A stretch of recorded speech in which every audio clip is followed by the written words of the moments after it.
the reason why I joined the Marine Corps was that, I wanted to better myself, and I wanted to, I saw the commercials, be I can be, be the few, the proud, and I always wanted to wear that suit, the dress blues, and I think that's the only reason why I joined the Marines was wear the dress blues. I was always told that the uniform, ladies fall for the uniform. Well, it happens. So that's why one of the big reasons I joined the Marine Corps was to just do something better for my country. Well, the first day you go in, it's really not I'm being part of the Marine Corps. I guess when you graduate boot camp, hey, now I am part of the Marine Corps. The first day I went in, it was just like, are you kidding me? I was like, where's my TV? I'm missing my shows, But when you're in the military, every day's the same. There's no special holidays except for Marine Corps birthday. Mother's Day, Father's Day, Easter. It's just another day. But once I crossed over that parade deck line, I graduated. They called me a Marine, not a dirty, nasty recruit or a turd or whatever. But once I got that eagle a little bit anchored, I was proud. I could call myself a U.S. Marine.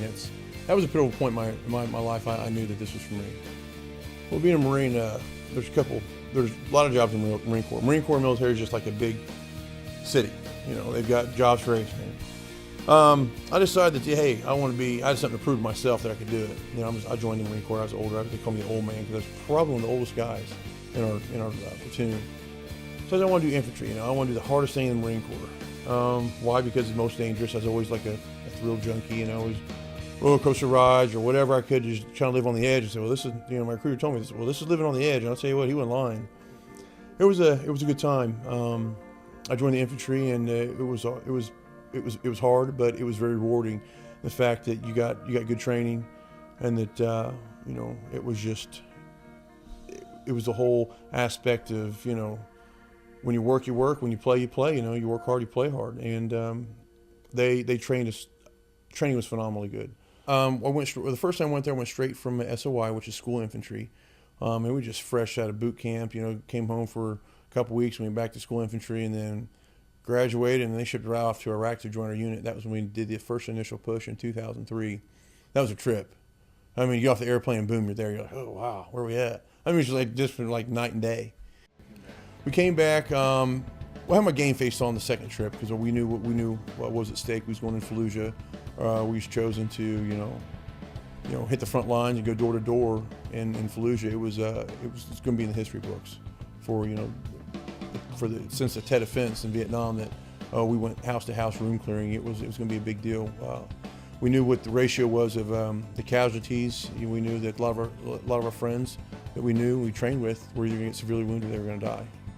They were infiltrating behind us and coming behind us and getting us from our six or our backside. So way to go back around and get on line and we flush them out and go ahead and take care of business. And I remember it was just like we just got done eating chow with everybody. It was a Thursday afternoon. We all sat down. We were beat. It was some long days we were putting in. You wake up. You take a nap. You wake up to gunfire. You go to bed with gunfire. Bombs start blowing up. Your nerves kind of get to you every once in a while. You don't sleep real good because there's so much going on. One day it was pouring down rain, cold. The next day it was just so hot you couldn't even hardly stand it. It was just weird, the way the weather was. But trying to get adjusted to everything. But it was a day. It was Thursday afternoon, and it was the first house we had to re-clear, actually. And that was November 10th, November 11th, 2004 was. As I tell people, that was the worst, but it was the best day of my life. We made entry into the room. And as we were clearing the room, there was a door being blocked, and the door was blocked. There was an insurgent behind it. I didn't know at the time, but as I kicked open the door, he caught me. He saw me there, and he shot me point blank in the face by an AK-47. The bullet lodged in my jaw. It lodged in the back of my throat. Didn't go through. It was an AK-47, and it ripped through my face. It ripped out my tongue. My jaw's gone. My teeth. Most of my teeth have been replaced. My tongue, 25% of my tongue is gone. 22 teeth, my jaw's titanium. And then I got shrapnel on my face and my back from when I did get shot. I woke up and tossed a grenade in the room thinking I'd get him, but it kind of rolled back at me, so I guess that defeated the purpose of that one. And I remember sitting there laying there, and I just remember what's going on? I was scared. And he's still shooting, and guys running out of the house, and I was sitting there, and I just got on all fours, and I just started puking blood. Because the bullet went in, I couldn't breathe. And every time I'd go to breathe, I'd inhale blood. Anytime I'd exhale, I'd puke blood. And, you know, the only thing I think of was, you know what? It's my time to go. I kept thinking, there's cadence we sing. It says, if I die in a combat zone, you box me up and ship me home. Pin my medals on my chest. Tell my mother I did my best. And that's what I kept thinking. I kept reciting it. Next thing I know, I wake up and they're like, hey, South, wake up. You know, I'm spitting up something else, and, you know, they're working on me. And I was like, oh, I guess I didn't die, huh? And I ended up in Germany where they stabilized me, put me on life support. And then I flew back to Bethesda, Maryland, where I had over 35, 40 some procedures and surgeries, over 40 surgeries and procedures on my face, just to reconstruct it, you know, bone grafts, skin grafts, everything else. I saw guys that were worse than I was. I saw men, warriors, that were more severely wounded. They had worse wounds than I did. So I couldn't feel sorry for myself anymore, because that's just not what we do. You know, there were guys missing 2 arms, 2 legs, 1 arm and 1 leg. Granted, my face might be disfigured a little bit.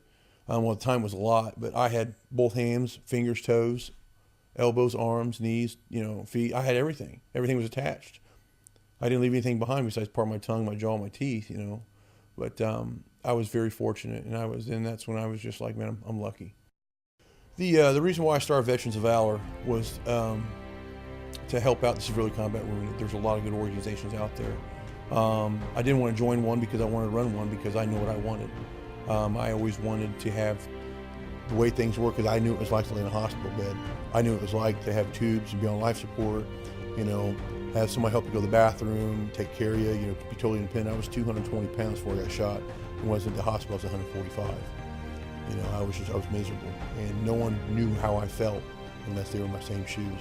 And I can relate with the wounded guys and the gals and the families, because I've been there. And so I thought I could bring a different light, a different tune, to help out, you know, the wounded. So that's what I did, create Veterans of Valor.